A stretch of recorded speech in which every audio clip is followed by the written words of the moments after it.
Okay, a bit of a different episode today, a little bit of pre-draft preparation for you guys because look, last year Chargers fans got to witness Tom Telesco trade up back into the first round for the first time and select Kenneth Murray.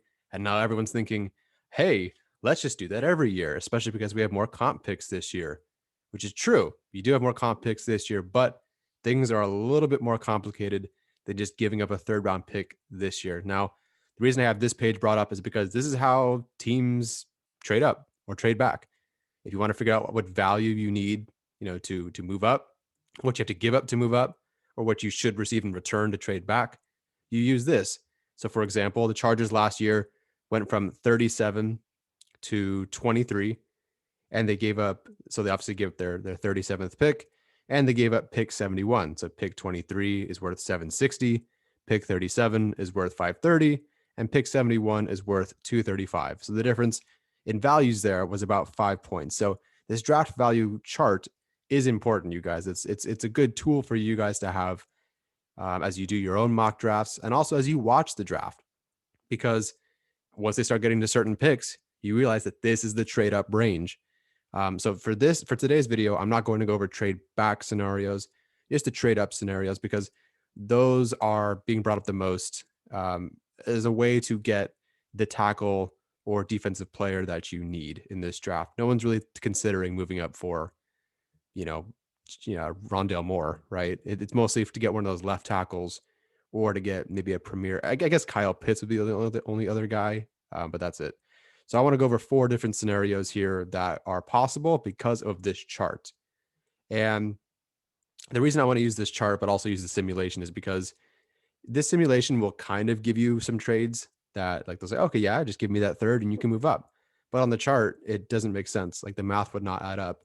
And, even if you're thinking, oh, what's the difference of, 50 points when some picks are worth 3,000, right? Well, 50 points is, a fourth round pick.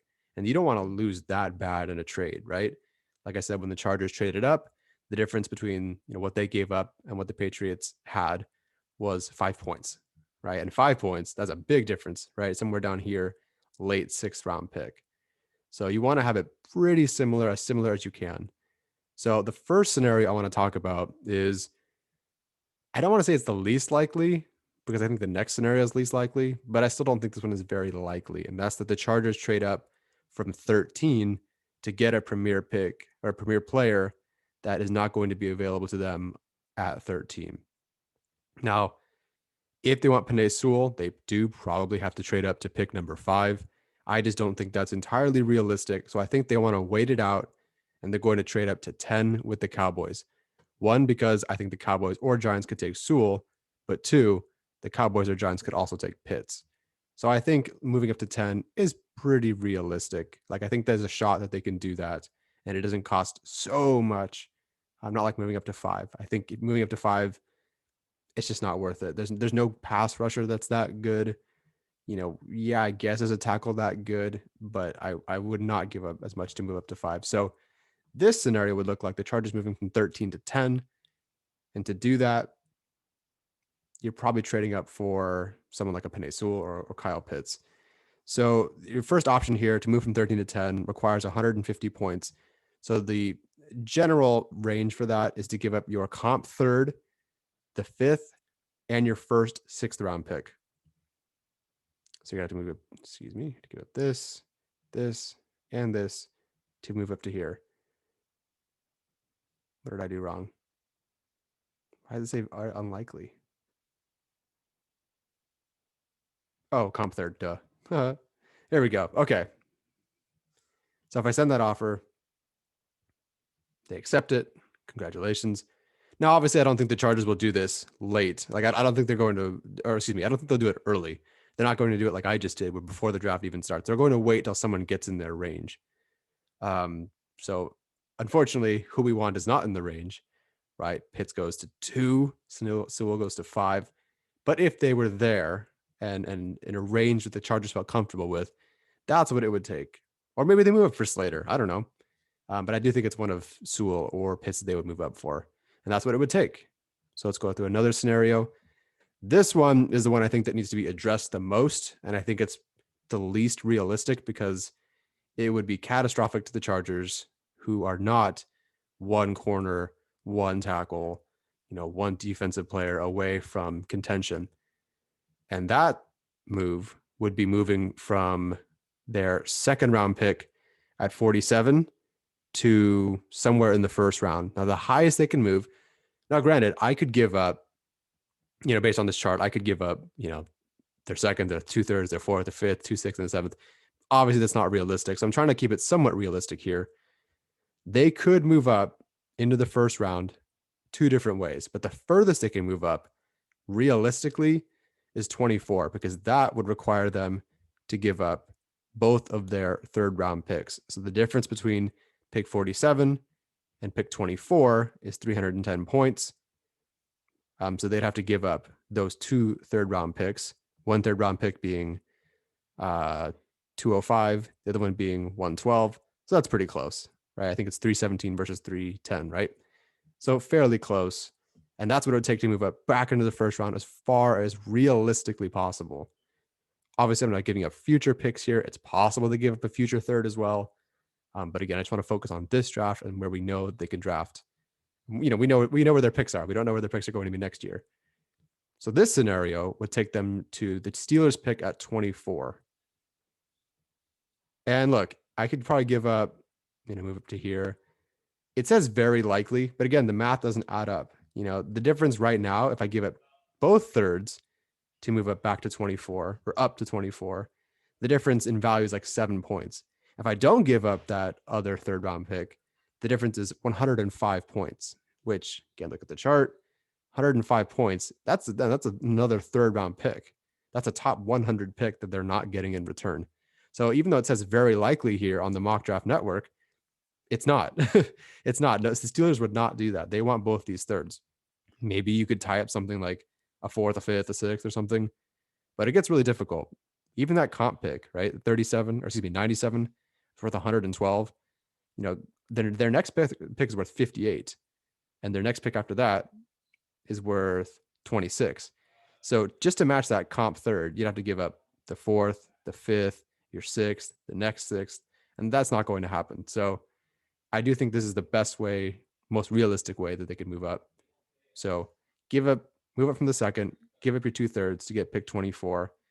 And at this point, this is probably what happens if you take best defensive or offensive player that's not an offensive lineman first at 13. So let's say this is your move up for a tackle, unless you want a guard. I guess the only other option would be for a pass rusher, I suppose. Like the way this board works, I'm taking my tackle first and then taking edge rusher next. But let's say they don't do that. Let's say they want Farley at 13, whatever. And so now they trade it back into to 24 to get their tackle, and who's available. Even then, like, it's not even like the talent there. Like, look at these guys. Cosme's going 22, Jenkins 19, Darrisaw 17, Vertucker 16, Slater 14. Like, it's not easy to trade back into the first round, like everyone's saying. Not everyone, but there's a lot of Chargers fans who think, oh, let's just trade it back into the first round and get our tackle. No problem, I guess. But who's here? Who are the tackles available? Raduns is probably the best. So Eichenberg, Raduns. Are you giving up 2 third-round picks for Eichenberg, Raduns, Mayfield, Leatherwood, Christensen, Hudson?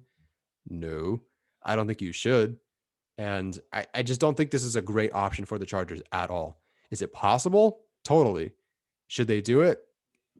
Honestly, no. I think this is a horrible idea.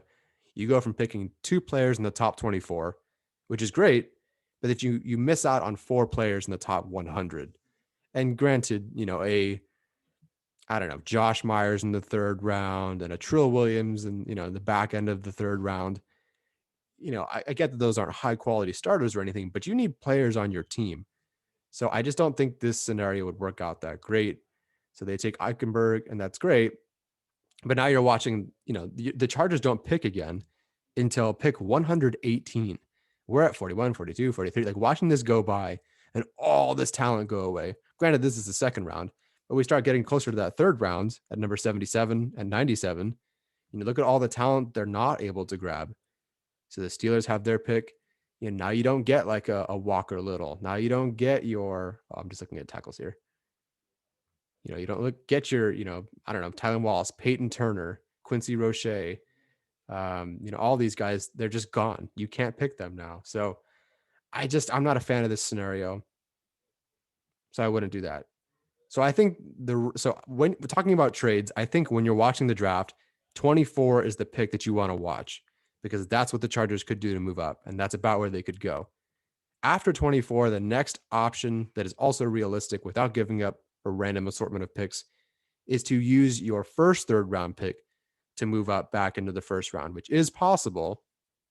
It's just not very far. So what you would do is you would take your your second round pick, and you would trade up with the Packers at 29. The difference there is about, what was it? I should have remembered this. Either way, you want to try to move up, and you would be able to get to pick 29 if you gave up this first third round pick and that second, obviously. And so this, I think, would be the move that you would make, right? Like if you move up to take Eichenberg and you get 2/3, I think you're kind of stupid. Even though I like Eichenberg, I don't like him 2/3 and a first round pick worth. So let's say they take best offensive skill position player or an edge rusher or whatever. And at this point, now you can wait and you can probably take, and feel a lot better.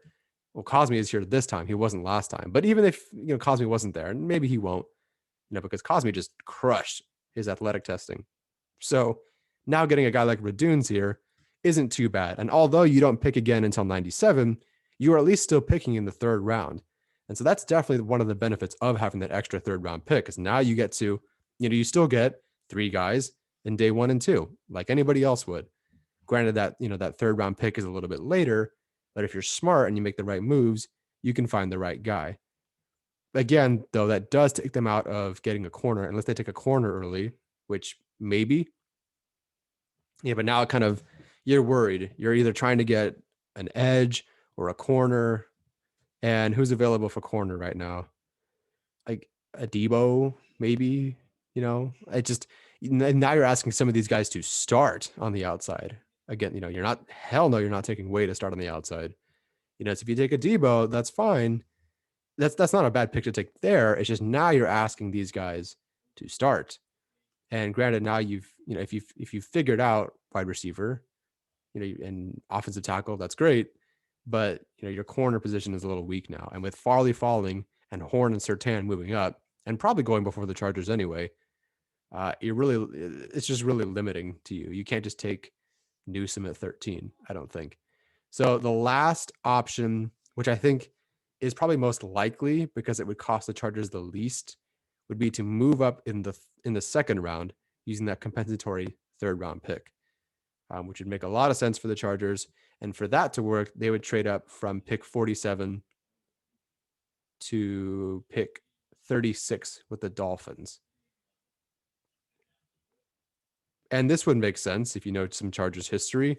Tom Telesco has moved up from the second round spot. Well, he's moved up from the second round spot 4 times, but he's moved up in the second round, and only the second round, 3 times in a row for Teo, Atauchu, and Perryman.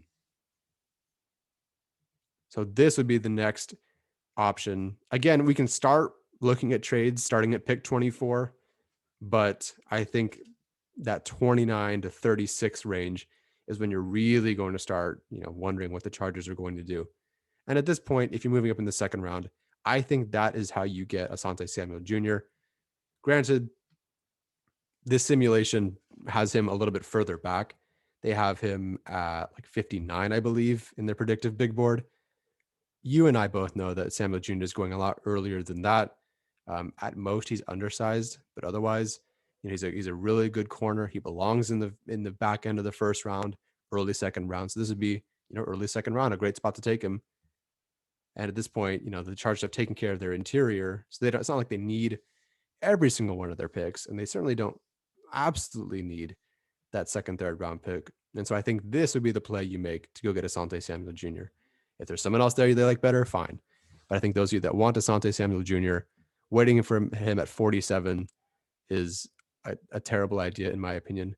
Also because I think the oh, that's right, the Eagles moved. Oh, that's interesting. Usually the Eagles picked in front of the Chargers, so they would take Asante Samuel Jr. because of the connections there, obviously, and the need. But they're not there anymore, so never mind. But still, this is about where you take Asante Samuel Jr. and feel good about it. And so, how does that affect the rest of the draft? You have your tackle, you have your corner. Again, you had to give up a little bit, of course, but now you're not picking at 97. You're picking at 77, like you already were. But at least you get to keep that pick. And now you can start kind of piecing together, whatever, probably best player available at that point, whoever that may be. So if, receiver is your option, if Peyton Turner for edge is your option, if you're just like, hell, let's get another tackle, let's do that. Quinn Miners, another different kind of edge guy, safety, like whatever you want to do. There's a lot of good options there. And, I would feel really bad if they gave up, that this first third round pick or both third round picks, and they just watched as Peyton Turner and Quinn Miners, Sean Wade, and a slot guy, but like Quincy Roche and all these guys, Trace Smith, like watching these guys fall and not be able to pick again until this range.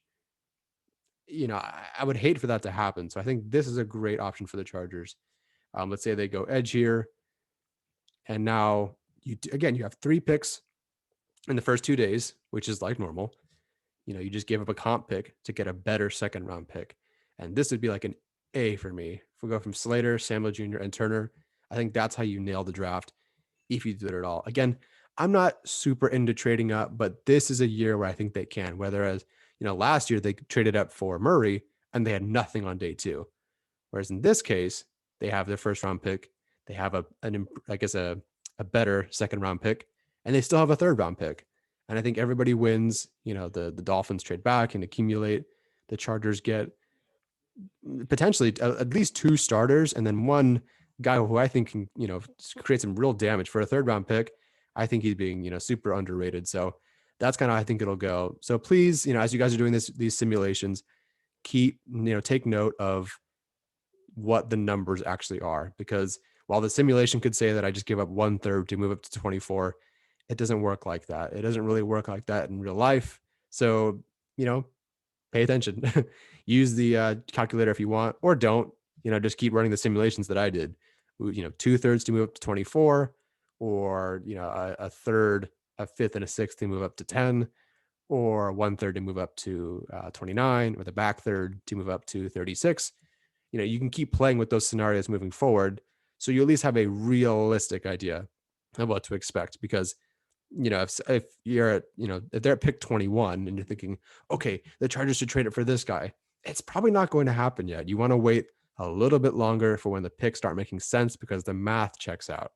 All right, that's it from me. I hope you guys either learned something or just enjoyed it, or now you have an idea of what you want to do, or how a different draft strategy for your simulations, or for the Chargers, and something you want to see. Which idea is your favorite? If there's another idea, please send it my way. I'd love to get the different ideas of what to do. Obviously, I didn't trade back at all. I know that that's an option, but that creates a whole nother, that's a whole nother video for a different time. So let me know what you guys think. Please feel free to like and subscribe. Leave a comment though. That's my favorite, because I love to interact with you guys. As always, Bolt up.